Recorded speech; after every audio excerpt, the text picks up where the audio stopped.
Welcome to EVE Online. I'm Major Freak. I'm gonna give a short errata on correction on what I'd been talking about total skill points and how they interact with skill extraction. At first, I'd read, before I started this whole skill extraction, I'd read that when you skill extract, you can't extract partially trained skills, which at the time I heard it anchoring virus is the first thing I heard, and it was like, oh, really? So it, based on no other information countervailing, I just absorbed it, and I've repeated it, although with some doubt when I talk about it, because I haven't quite nailed it down.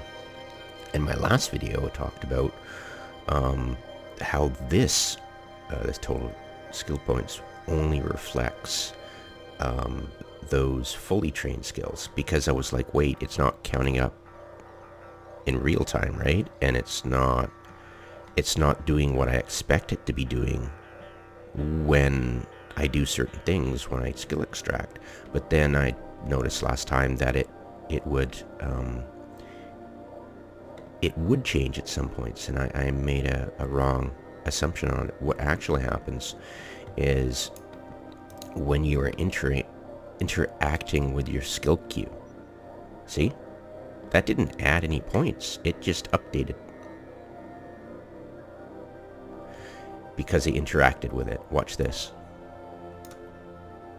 it'll do it again. So what the heck, right?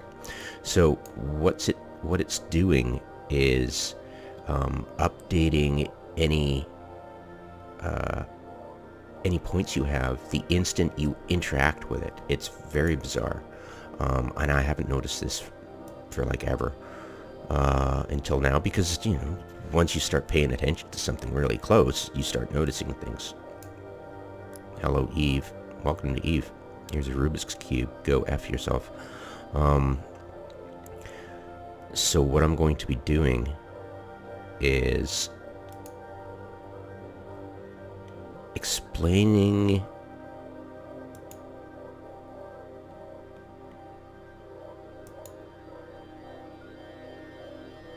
yeah, it's a bit weird, isn't it? Yeah.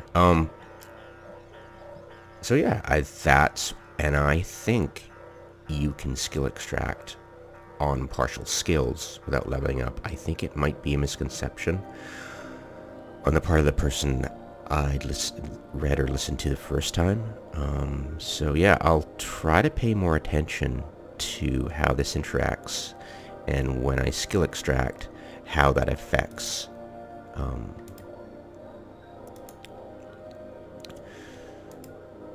so this sucker.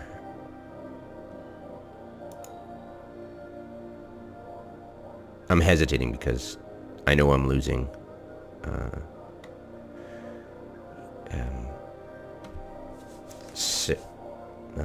50 million a pop when I do it because of the 5%, right?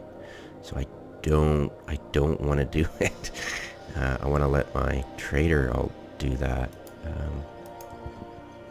It probably might be helpful to train up some skills just to save me some cash. I mean, literally, it should save me some cash. It's just I have a limited amount of time, and these points need to be extracted, and I don't want to be wasting time right now when I could be spending a bit more money and doing it right, because I need to experiment about if this is actually going to get me 4 skill points a month, and dicking around with accounting skills just to save a little bit of money seems redundant to me. So yeah, cool. Oh yeah, I'm also experimenting with my microphone setup, and I've actually got SoundCloud on my cell phone now, instead of stuttering and gapping on my browser. So hopefully that will be audible, or hopefully it's not too audible. And I just turned my microphone around for the first time. It has pointed away from me. Let's see how that's doing.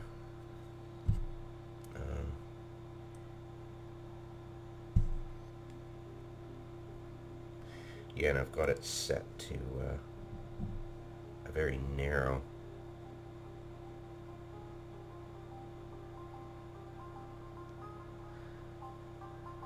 I don't even know what these buttons do, but I'm going to play with them here. I'm going to turn it towards the right and see if that picks up anything. I'm going to turn on my fans actually. See if I can figure out a way to... If a setting I'm using is better or worse for picking up fans. So I'll turn this around. Okay. Alright. And I'll flip that. Where is it? Flip this switch to the left now, clockwise, and back to the old setting that I've been using. And I'll flip it again. I'm going to put my cell phone down. There you go. And flip it again. Come on. Alright. Testing, 1, 2, 3. Yeah, I want to find a setting that I can actually talk, cut down the sound of my fans, and still pick up, say, this new tactic of me using a cell phone for SoundCloud. One more. There. Last setting over. Far left. Alright.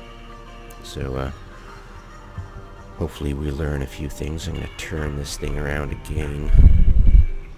See if I'm pointing it the right way. I'm pretty sure I'm pointing it the right way. It's a Yeti Bluetooth. Blue something. Yeah, I should actually read up YouTube of how to exploit this the best. Okay.